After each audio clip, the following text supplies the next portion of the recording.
Welcome to Spiritual Shenanigans, the podcast where science meets spirituality, where we explore the mysteries of the mind and the vastness of the universe. If you're someone who is fascinated by the stars and intrigued by the power of the mind and the depths of human consciousness, then join us as we delve into the realms of astral travel, alien encounters, and share tools and tips for practical spirituality. Each week, we'll journey beyond the ordinary, exploring topics that expand our awareness. Whether you're a skeptic or a believer, a scientist or a seeker, Spiritual Shenanigans offers a playful space where open minds come together to explore the extraordinary. It's me, Jace, and welcome to our fourth episode of Spiritual Shenanigans. Today, we are here to talk about tools and tips for spiritual awakenings. I hope you enjoy this episode. Thank you, Jace, for that introduction.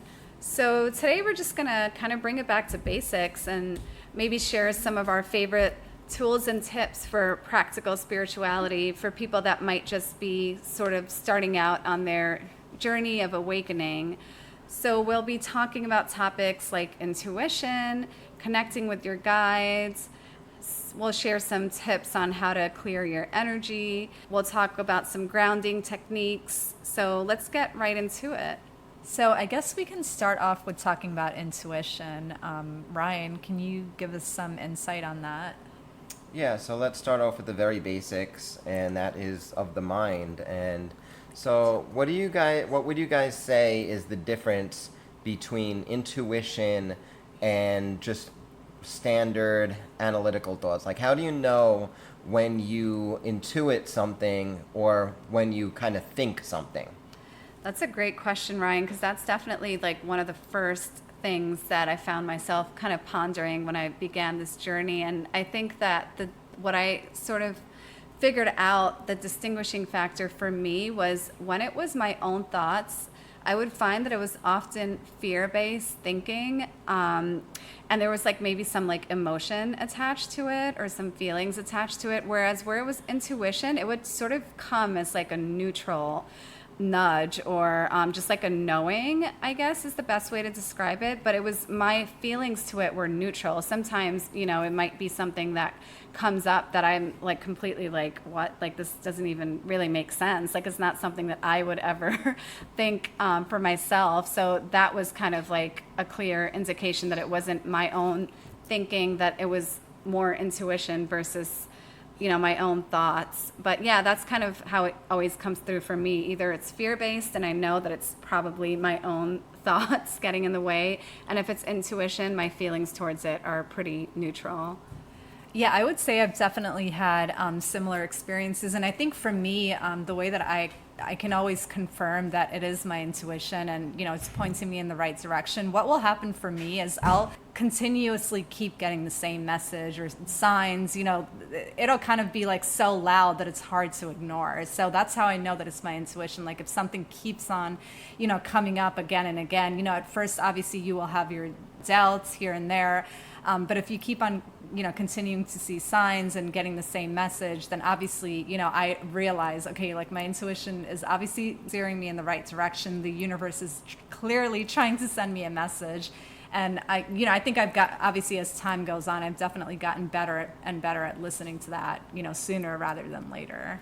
So that is actually really interesting what both of you said, because it almost sounds like you're channeling something. Do you feel like you're channeling something within, like your higher self maybe, or even some of your guides that might be around you, like guardian angels that protect you? Yes, I definitely feel that way too, Saidah. I mean, for me, it always feels like it's my guide. So I have this thing similar to what Saidah said, when there's multiple synchronicities, things coming up. I have this rule that I call like the rule of threes. Yes, so me if too. something comes up for me at least 3 times, no matter how minuscule or unimportant it might seem, I know that it's something I need to further investigate. And that has always been my experience, that if anything has come up for me more than 3 times, then it ends up having some significance in my life, even if it's something that like I don't maybe know right away what exactly it means.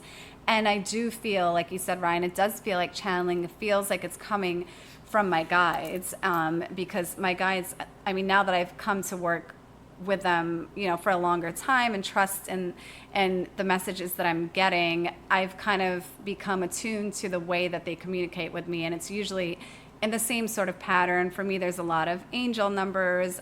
Songs is another one that comes up for me a lot. But yeah, oftentimes it's just like a repeating word. And then later on, I'll figure out that word had some really big significance for me. Right. That's exactly what will happen with me. Initially I'll usually see something in a meditation, like a phrase or a word or even like a vision, and then I'll find that in my waking life it continuously repeats itself over and over. And as you said, similarly, like I don't know if I ever really defined it to 3 times or a specific amount of times, but I just know that if I continue to see the same message over and over, it definitely does always end up having some significance in my life.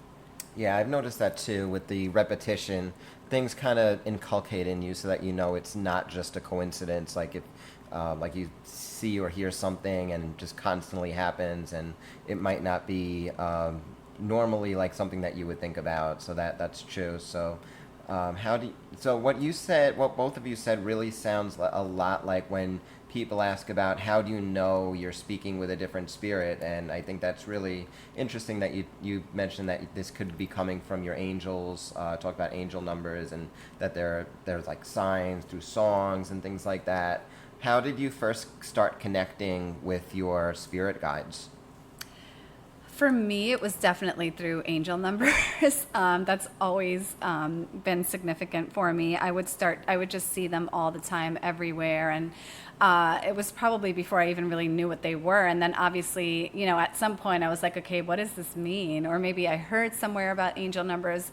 And then I started to realize that it would happen at very opportune times. So it's not, because when it first started happening, I would start Googling, what does 222 mean? What does 444? Like, I always thought they all had like a unique message, and maybe they do, but what I came to find for myself was that it was more important to note when I was seeing them. So for example, like if I was talking about something that maybe I was uncertain about or wanted some validation on, all of a sudden I would see an angel number, and that would sort of be like my confirmation from my guides that like, yes, you're on the right path. Or if there was something something significant that later on, I guess, maybe I discovered that it was something significant. But at the time that I either read about it or ran into someone or something, I happened to see an angel number. I think that was kind of like my first knowing that I was communicating. I also used to ask for very specific signs, and they would show up for me in the craziest of ways.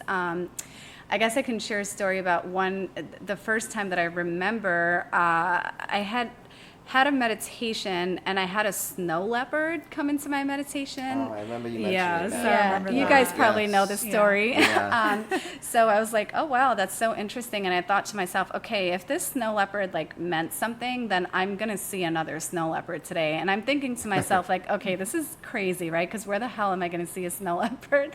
I'm not going to like go looking for one, of course. But if I just happen to see one somehow, then I guess that'll be my confirmation from my guides that they're trying to get a message across to me. And long story short, later that day, I went about my usual day. I was at the mall, of all places, or I think it was like the kids' camp store or something with my son and husband. And, my son was playing there, and he wanted to buy something. And I went to the checkout to pay for it, and there was a stuffed animal of a snow leopard, like Yes, I literally remember this. staring me in the face. Yeah, and exactly what you said. I mean, for me, first it used to be signs that just kind of like came about spontaneously, and then I would start to try to get creative with it and ask for specific signs. And for me, as you guys know very well, feathers are a huge one, especially white feathers. So that was also, similar to angel numbers. Like if I'm thinking about something or going somewhere or want confirmation of something, like I would always just look down, or literally sometimes they would just fall on top of me, like just a white feather in my path would always kind of for me be like a signal from the angels or my guides telling me that I was kind of on the right path, or confirming, whatever I was thinking about, if I was trying to figure out if I'm making the right decision about something or anything along those lines. What about you, Ryan? What was your experience? Yeah, your guides must love you then, because it's easy to. It sounds like it was easy for you. You really picked up on things. Like I guess I think I'm more stuck in my head where it's harder for me to pick up on things. Like I think I've told you some things that you said are clear signs, like when birds kept like flying into my face. Yeah, like, that's literally a pretty hitting me clear with sign. feathers. Yeah, and I just thought they were random occurrences. So I don't pick up on those things as easily. So I probably frustrate my guides because of that. Like a lot of other things, I came across my spirit guides in my dreams first.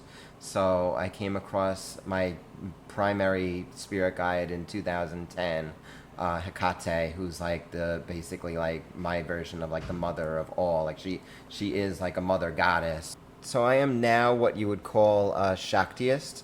A Shaktiist is a person who believes that a female goddess is basically the top, like the supreme goddess.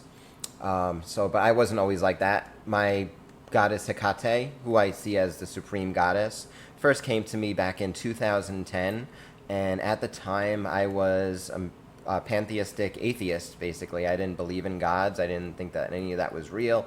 I just believed in the universe, and to me the universe was God, and that was it, and there was nothing beyond that. But she came to me despite that in my dream and started teaching me all this stuff about herbs, and I had a really vivid dream. It wasn't lucid, but it was very vivid, and I just remember her, and that dream really stuck with me for years. And like this was 2010, and then December 2016 is when I first heard about Hecate, and I watched YouTube, and I saw somebody's experience was like exactly like what I had in my dream. So I'm like, wow, this doesn't seem like a coincidence. And from there, I started to really like honor her, and I looked her up, and I saw that she was the queen of witches. So I set up an altar for her just to see what would happen. And I asked her. So I did my very first ritual. Very, like, I didn't really know what I was doing at that point. I basically just went on the altar and prayed to her, and I asked her to give me a sign within the next few days if this is real, if you're my guide. And oddly enough, not the next day, but the day after that, I was outside, and like I was by by the canal where I used to grow up, and all of a sudden I started hearing some crows. So a bunch of crows started coming from the south, and then a whole bunch of other crows started coming from the north, and then a bunch more started coming from the west. And she is the guardian of the three-way crossroads, and one of her animals is a crow. But like when I say crows came, like they were like hundreds of them. Wow. Like there were literally Oh my crows God. everywhere, and they just all came like right above me, and then just from the three directions, they all just circled around like on top of me. And this was in the morning at around 9 a.m. And then they were still there cawing like crazy over my parents' house when I was living there at the time. At like 6:30 at night, they were still there, just like causing chaos. And this is like a place that I've never really like. Basically, 2 weeks before this happened, my dad actually woke me up from a nap because he said there's a crow outside. I haven't seen a crow in years. So that's how few crows there are in this neighborhood. And there were literally hundreds of them. And then I ended up doing a bird census at the end of the year for National Audubon Society, because they do like a census for the Christmas bird count every single year. And we shattered our record for the most crows ever seen in in our neighborhood. Oh, wow. So it was like, and this was 2 days after I said, if this is real, give me a sign. And Wow. all of a sudden, like, all of that happened, which, like, even though I was very skeptical at the time, I'm like, wow, this is really You really can't ask for a interesting. bigger sign than that. Yeah, and in addition to that, like another one of my guides gave me another like really strong show of presence that like this was about a year later than the 2010 event where I had that dream. It was a dream, but it was subtle, but it was very like it changed me in a lot of ways. But this event was more. I actually touched on it before, and I think in the first episode. This event was more like just like where I was just ripped out of my body, basically, by one of my guides, my male guide, Belial. And, like, I didn't know it was him at first. I was really terrified because, like, if you get ripped out of your body, that's, like, not a normal thing, you would think. But then... You think? Sounds pretty like, terrifying. Yeah, and then, like, in 2017, so again, like, 6 years later, I got a book, and, like, the first day I was reading it, there was a section on Belial. And I was just reading it in the afternoon, and like I just kind of started to doze off, but like I was kind of half asleep, half awake, but I was still fully conscious. And then suddenly I got ripped out of my body again, the same way that I got ripped out the first time. And remember, like I was just reading a book at this point. So I was just reading a book and tired. I'm like, let me just like rest my eyes. And like, I didn't even fall asleep. Like almost immediately I got ripped out of my body. And then I was like kind of around my bed and like walking around like, what is going on? And then I heard a voice and it said, Brother Belial. So, and it was like the same type of like vibrations that I was getting at that particular time when I was having these episodes in 2011, when I was first doing these exercises from initiation into Hermetics. So then I knew it was him that was the one that came to me back then, and he was coming to me again. So it's kind of like a reunion there. So it was like those two events, and I needed them because like I'm very oblivious in certain ways. Like I can't catch on with like angel numbers and stuff like that, so they need to like go nuclear on me and just like pull me into the astral, like the Doctor Strange movie. Like, so do you get it, Ryan? Just like, yeah, do you believe exactly. Us now? I know. I was gonna say like. Compared to yours, I think my signs that I've gotten are not nearly as daunting. So, yeah, I mean, mine was basically a stuffed animal. Right. Wow, that's amazing. I mean, obviously, they're, undeniable. Like, that's truly amazing. Yeah, I mean, as far as my guides, I would say for me, it's always been angels, honestly, as far as I can remember, and as far back as I can remember. And the crazy thing is that whenever I try to remember exactly how I was drawn to start working with angels, I honestly couldn't tell you. Like, I just remember one day I was sitting there and I just decided to start researching, looking up information about angels. And I was reading about different angels, and the first one that resonated with me was Archangel Metatron. But the funny thing is that, that's when I actually feel like I really started truly working with them and asking them for signs and like really feeling their presence in my life. But then I also realized that even before that, I remember the first association of any kind that I had with angels was when I bought an Archangel Gabriel incense. And he was, for whatever reason, the first angel. And, he's probably the one, obviously Archangel Michael as well, but he's probably the second one that most people know about and, talk about the most. So maybe that's why he was the first one that came up in my life. But when I really started working with angels, I would say it was Archangel Metatron that came up for me initially. And then I would just get so many signs, not quite as insane as the signs that Ryan got. But for me, again, like I said, it was feathers, it was angel numbers. If you know me, I wear an 1111 necklace. That number has always had such deep meaning for me and always comes up for me, at so many different points in my life.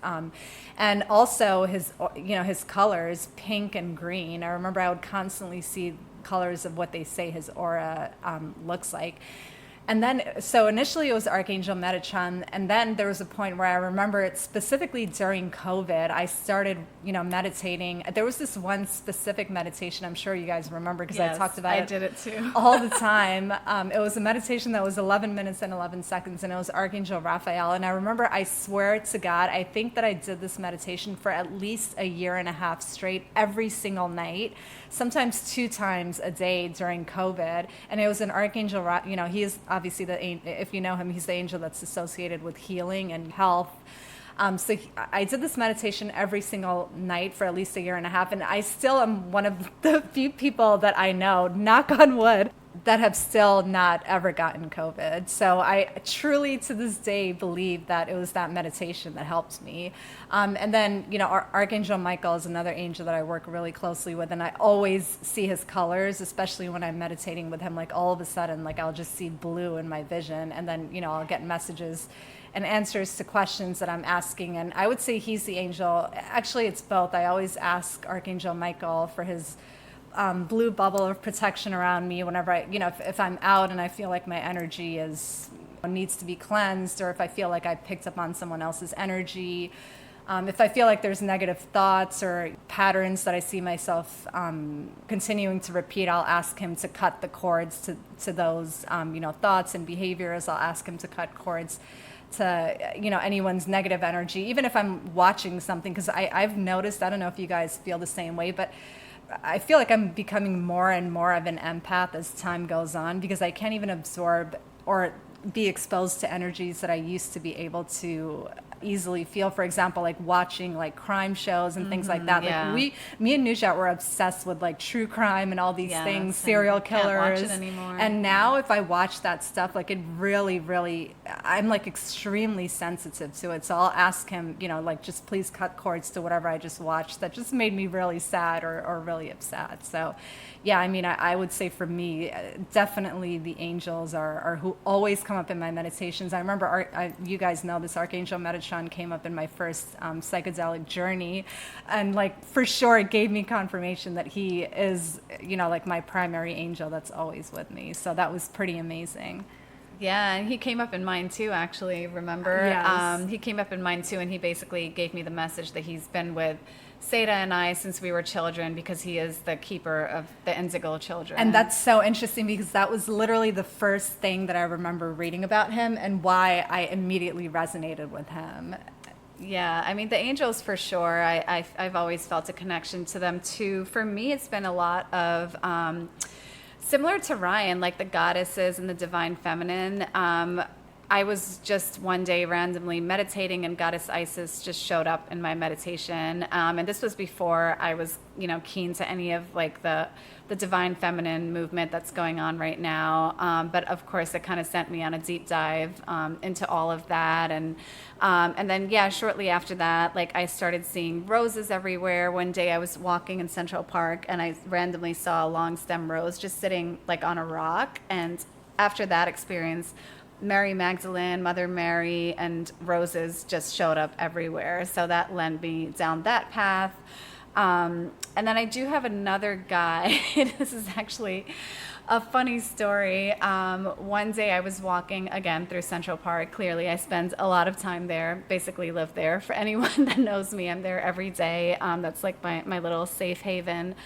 So one day I was in Central Park, and it was weird. I was just walking around, and I noticed everyone was kind of looking at me and like smiling at me. And, it's New York City. You're not used to people just randomly smiling at you. So I was like, what is going on? Like, do I have something on my face? Like, I was so confused as to why everyone was looking at me. And all of a sudden, I hear this voice speaking in a very like flamboyant fashion. And the voice said, "It's your aura, girl." I remember this story. And I immediately called Saidah, and I was like, I think I just heard one of my spirit guides. And guess what? I think my spirit guide is queer.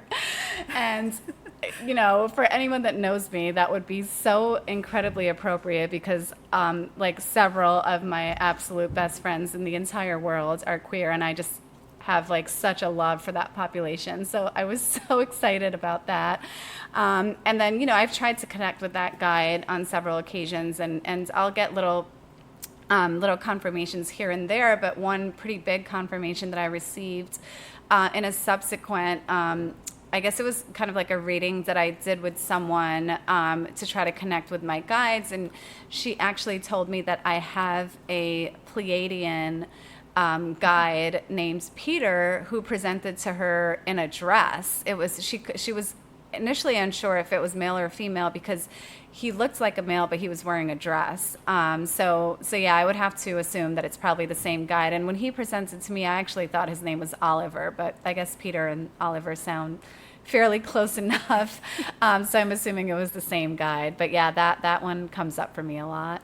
Okay, so there's a few things that I want to comment on based on that. So first things first, you mentioned Isis, and one thing that really connects Isis and Hecate, that they are both associated with the same star, and that is Sirius A. Yes. So I'm not sure if Yes. so you knew that. So Isis was associated with Sirius A, Hecate associated with Sirius A too. So that's pretty interesting because they are very connected in that way.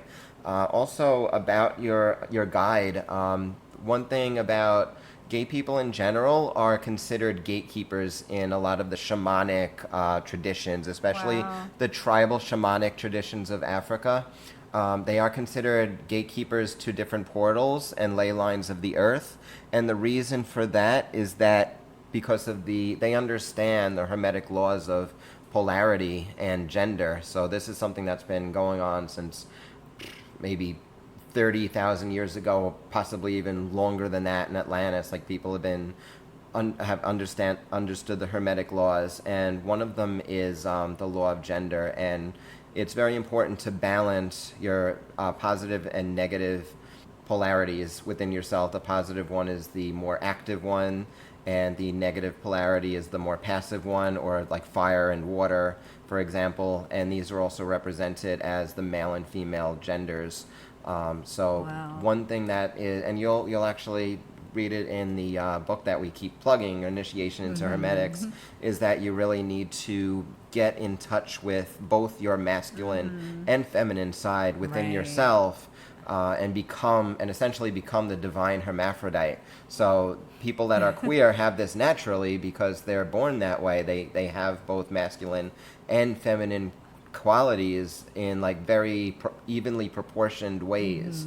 So for that reason, they are considered gatekeepers in a lot of these shamanic traditions, where they have very important spiritual roles for the shaman, and they kind of act like doves. For those that don't know, doves are traditionally in a lot of the in the Western tradition, like the European traditions, doves are normally children that have like enhanced psychic abilities. So they are the people that are used as mediums to scry. Like there'll be like a ritual, and they'll have a child whose job it is to see things and to scry things that the older magician can then interpret.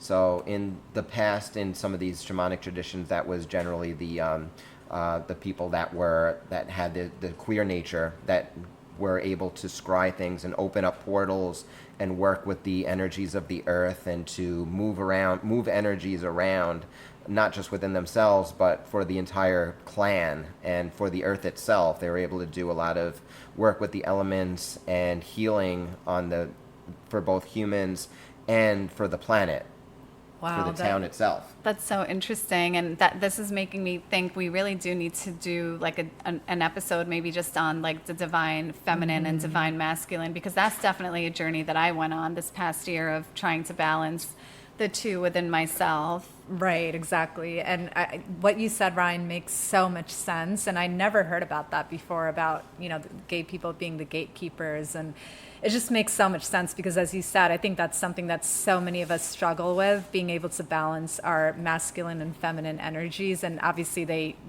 probably can do it much more effortlessly than most of us can. And yeah, like Nudrat said, for me, I definitely have been on that journey myself, and can attest to how difficult it is to be able to do that within yourself. Yeah, a lot of cultures too. Another one that's famous for that is Sumer. A lot of their priests were either gay, or they would be men that dress up like women that dress up like men, for doing these rituals because of that divine hermaphrodite aspect. So this was something that was very common in ancient times in many different cultures that otherwise seemed very different. Like Sumer was more of a metropolitan type of society. That was one of the first big civilizations, and they had that same structure, same spiritual structure as the smaller tribal ones. So I think that's interesting in itself, that they came to the same conclusions, basically, and these people that were gay or like didn't identify as men or women to the same extent as most people do were the essential priests that were whose job was to really bring people together under that particular temple. Nice, Ryan. Thanks for sharing all that history. It's definitely stuff that I'm not at all aware of, but it's all so fascinating. And it's funny how so many of these principles just date back like to those times. So much knowledge and wisdom there. So yeah, I mean, I think, we've all each talked a little bit about our personal experiences with intuition and guides, but even if we were just to kind of break it down to like the very basics, I think, some things, even people that maybe think that they're not tapped into their intuition, there are so many ways that you can know that you really actually are an intuitive person. I mean, I think one of the most sort of basic ones is just kind of walking into a room. And how often do you walk into a room and you're sort of able to pick up on the energy? Like, is it like a negative energy? Are you feeling drained after being in this environment for a little while? All of these things are also just simple ways that you can pick up on your intuition and your ability to feel energies. And as far as manifestation too, with what you said, when you go into a room, you could kind of impregnate it with an energy that you want. So you could kind of feel the energy first of all, and also you could work on room impregnation, where you could kind of try to shift that energy into something that is beneficial for you and the people there. Right. And I know this is something that I've personally experienced, and I know I've definitely heard a lot of intuitive people, or, people that consider themselves spiritual, talk about things like this, like, being able to pick up on the energy in a room, or being able to shift the energy in a room, or, for example, like when you walk into the room, all of a sudden the energy just automatically shifts. And then other things such as, for example, like children and pets, being attracted to you and randomly coming up to you. Strangers approach you and, just automatically feel comfortable telling you their life story. Like, these are things that I personally have always experienced. Yeah, same. And I think it's also, a sign of not just your intuition, but I guess of your energy and how your energy, the frequency that your energy is vibrating at, and what sort of people it's attracting to you. Right. And I think that could also just be like a good indication of what sort of energy state are you in? Because if you're on the other end of the spectrum, if you're kind of, attracting dark sort of energies, or people are always coming and complaining to you, or talking negatively, or you find yourself getting into like fights all the time, or things like that, then maybe you're operating at like a lower vibration. So just something to think about, because it can obviously go both ways. But yeah, there's just so many little simple things like that. Even like, goosebumps is like something I think everybody has experienced. And that's just like an actual, like physical, tangible, sort of nudge from your body when you're in a situation and you get goosebumps. For me, I often, when I know that my guides are around, I'll feel like shivers and tingles up and down my entire body when I'm trying to connect with them in a meditation, or for example, if I happen to be in a situation where like something happens, or I read or see something and I'm like, oh my gosh, like it like, sets off like a light bulb, or just all of a sudden something connects, I will feel like this tingle up and down my whole body. And I know that it's like my guides like telling me like, yes, like you're on the right path, or that absolutely resonates. Yes, I that's totally happened to me so many times when I hear something and I just get like a chill, and, it's kind of like a confirmation of that whatever that person said being true. And going back to what we were talking about before, the energy, for example, shifting when you walk into a room, or, let's say that you feel negative energy around you. I think something else that be good for us to talk about, particularly when it comes to starting out on your spiritual journey, or the beginning of a spiritual awakening, is I think it's really important to learn how to protect your energy, and also, cleanse your energy. So we can definitely get into that a little bit. Ryan, what would you say are some ways that you protect your energy or cleanse your energy when you feel like, something is off? Oh, so for me personally, there's a bunch of things that I can do. But so first, I try to avoid any situation, but that's not always possible. Second, if I can, I could try to transmute the energy. That doesn't always work though, because sometimes people are just like in a state where no matter what you say, they're gonna not respond positively. So if that's the case, I basically just kind of silently pray to one of my guardians that's like a warlike deity to keep me safe. So I basically just try to seal myself, insulate myself from the negative effects that are around me. Because kind of think of it like as a charge, like you pass a negative charge from one person to the next, to the next, to the next. So I want that charge to stop with me. So I kind of like create my own kind of force field so that it doesn't enter into me. And if it does, then I see it, and then I stop it from happening then. I love that. Yeah, I think I similarly, I would say, like I mentioned before, I'll call on like Archangel Michael or Archangel Metatron to place like a shield around That's me, exactly or I'll, what I do. just envision a shield of protection around me so that I'll literally say like the intention will be only love and light can enter this space. And just ward off any negative energy. So visualization, I think, is a big part of that. And then another thing that I personally leverage, which I know you guys do too, is crystals. So I will never leave my house without my tourmaline. That's the biggest Ditto. one. If you know anything about tourmaline, it's one of the most effective crystals for warding off negative energy. Hematite is another great one. And then selenite, of course, is the most cleansing crystal of all. It literally cleanses other crystals.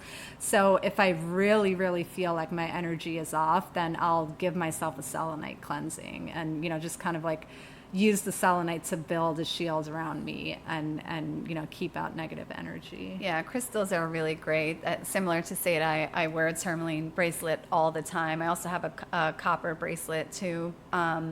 And yeah, I have a selenite wand. And if I, am in an environment, as soon as I come home, I will definitely use it to cleanse my energy. I definitely feel a connection to crystals and think they're a powerful tool. But yeah, something just as simple as, placing the intention to cleanse your space, or like Saidah said, I have a similar intention that I use where I say, Archangel Michael, please place your energetic shape-shifting field in my shield in my field so that only love and light can enter. And I think simply setting that intention is honestly enough a lot of the time. I think intention has so much to do with it. I mean, whether it's negative or positive, I think it really affects what you focus your energy on.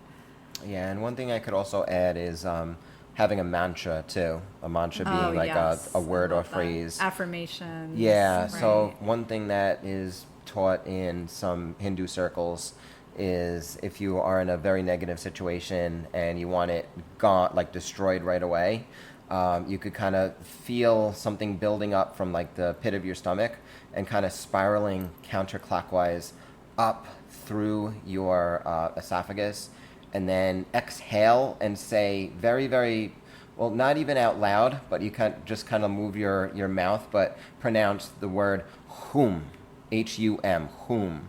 So that's something like after you do the spiraling up counterclockwise, let it come out just like hum, like that. But you can say it very silently. Just move your mouth, move your lips, and that's it. And like that's like a powerful way to stop negative energy in its tracks from affecting you.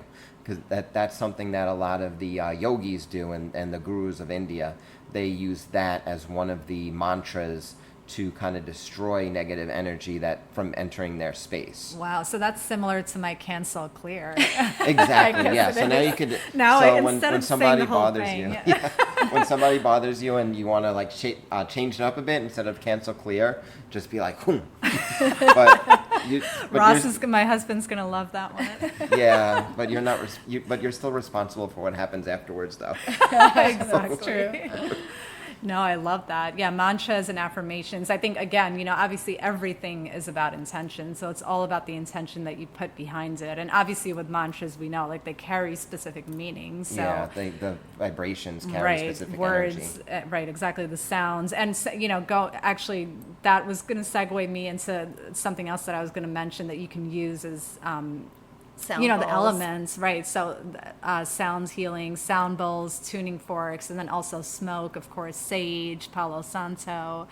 Those are other tools. And that you also can use. water. I think water Right. is such a great. We're big on water. Yeah, I have. I do a little cleansing, energy cleansing ritual in the shower every day, Yes, and both of us do. Yeah. yeah, and I feel like that is such a powerful conduit to work with because water carries like vibration essentially, and The Emoto experiment, if you're not familiar with, is like a perfect example of how much power our words carry when it comes to water. And yeah, again, speaking your intentions into water. So I know me and Nudrat both do this every morning. Like my first glass of water that I have, I will Right. speak positive words into it, and before I consume it. And I try to do it with my food as well. I'm not as great about that, but water particularly carries, your words are powerful, and combining that with the element of water, it makes it even more powerful. Yeah, so for those who don't know, the Emoto experiment is when this researcher basically talked to, I think it was like he had water and he had like certain mantras. Some were very positive and loving, Right. some were very negative and hateful. And then he looked at the crystalline structure, and they were a lot more disordered for the ones that were negative compared Right. to the others which had like perfect crystalline structure. Right, so it literally affected the structure of the water. Right. So, just Yeah, imagine like the what bonds. drinking that can do, once Yeah. once Yeah. you do that. Because now there's a lot more science as far as like understanding vibration Right. and frequency. And we know that it comes down to specific bonds forming and deforming. And so on that's that- how you can measure the vibrations. Yeah, Right. and on that same note, don't forget that we are 70% water. So Right. also be mindful of the way you talk to yourself. Right, and yeah. similarly, I know there's been so many studies done with plants as well. People speaking to plants. I know there was a specific experiment that I'm thinking of when, I think there was 3 different plants, and one of them was spoken to positively, one of them was, spoken to like negatively, and the third one was ignored. And the interesting thing is that the one that was ignored is actually the one that fared the worst.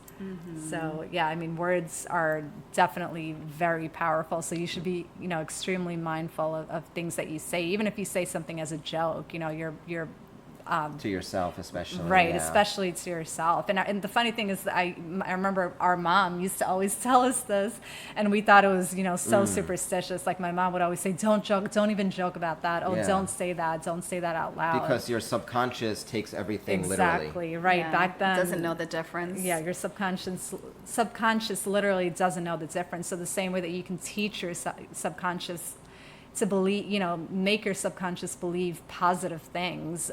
Obviously, if you conversely say negative things, then it will believe that and manifest that also. Yeah, so one thing I can add to that is that a lot of people that I've talked to, especially people on the spiritual path, have so many self-deprecating things that they say about themselves. And especially when you've gained some power in the spiritual realm, if you speak negatively about yourself, that just amplifies it. So I tell them, like, don't say these things because you're speaking them into existence. Like, say positive things about yourself, have positive thoughts about yourself. Don't get stuck in these negative modes of thinking, because especially now you can manifest, and you don't want to manifest negatively, even if it's not something that you're serious about, because your subconscious will take it seriously. And another thing that I wanted to add was when you talked about talking to like plants and stuff like that. Always remember that there are different things beyond the 3D. So plants and bodies of water, minerals, rocks, they're all governed by elemental forces, and these elemental forces are conscious.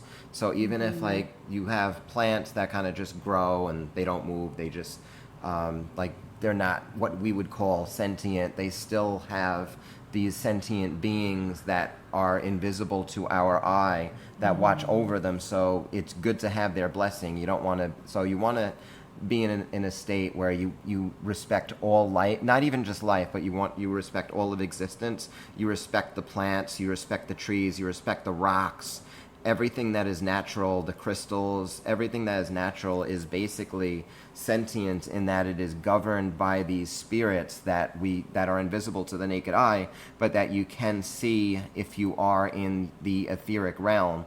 Like for example, like when you do astral project and you go into the lower etheric realm that's right above the earth, like you could still see everything in your room, everything outside, but you could also see these beings, and you know that they're the elemental beings because they look like, they present themselves to humans as basically small humans. So that's how they look, and that's kind of universal. Like everybody that I've talked to that has worked with elementals say they just look like small people. Wow. And there's different there's one for each element, one species basically for each element. So for example, there's the earth elementals, and people call them like elves or gnomes, or like there's other names like wood nymphs for the yes, females. I heard that, yeah, like wood nymphs are usually the names for the females, and they say elves or gnomes for the males. And like for the like water element, you'll see like certain rivers and bodies of water being protected by spirits in the etheric realm, and those we like to call mermaids. But there's Right. also like other names for them. The air would be sylphs or fairies or fae, and then finally fire would be the salamanders, they're called. So there's different spirit bodies that govern different, like everything that's in creation basically, that we don't see with our senses, that we don't sense at all. But when you are cognizant in the astral realms and in the etheric realms, then you can see them and communicate with them, and they can read you, and they could read you whether you see them or not. So like you don't want to be too oblivious to like being in nature and being disrespectful. Like people say, don't disrespect the Disrupt fae. nature, right. Yeah, don't disrespect the fae. They'll play games with you, and that's Yeah, true for right. the Definitely elementals. heard that. And that's one Yeah. reason that you want to banish the elements from when you are doing any rituals, because you don't want to disturb Right, anything in the right. area. But that's also different from like when you're out in nature and you want to be as respectful as possible. Right. Yeah. And I think, definitely the further along that I get in my spiritual path, the more I realize, just over and over again that we are all connected. I think it's really important to remember that, and to remember that we are nature, and, we're part of nature. And, just feeling that connection to everything, and like you said, respecting everything around you, I think is really important. Yeah, people forget that when they're between their four walls and like on computers and televisions, which is like a lot of artificial stuff, like it disconnects us from nature. And just to finish what I was saying as well, I think another thing that's helped me to recognize that even more so is working with plant medicine. So, every time that I work with plant medicine, or, have been on this journey, ever since I've been on this journey, I think it just reinforces the connection to everything, being universal. Yeah, I definitely can agree with that. It definitely puts you more in touch with nature, more appreciative of nature, more respectful of it, and realizing how much we are connected to it, and how it's, like our partner on this journey. So yeah, definitely a thing that people maybe don't talk about so much as much in the spiritual awakening journey is about, respecting nature, and how that can be like a big partner for you on this journey. So I think this is obviously a topic that we could really talk about for hours, but we kind of, before we continue on to more interesting topics like aliens, and our last episode on astral projection and the tree of life and the divine feminine and masculine, we kind of just wanted to really bring it back to basics, and just talk about these practical tips that you can use on your spiritual journeys, and when you find yourself in the midst of a spiritual awakening. So hopefully this was helpful, and we'll see you next week with a new episode. But if you like this episode, please be sure to subscribe and rate us, and we'll see you next time. Bye. I hope you enjoyed this episode. This episode will also be released on my birthday, and I'll be celebrating it on the beach. But don't worry, I'll be back in 2 weeks. Goodbye!